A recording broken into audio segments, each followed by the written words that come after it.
Hello everyone, ladies and gentlemen. This video is about how to install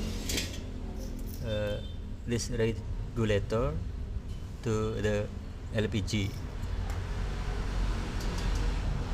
So first open or remove this cap of the LPG. Remove this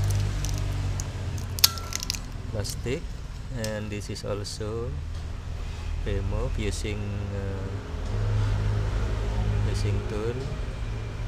This plastic open or remove, pull using some tool.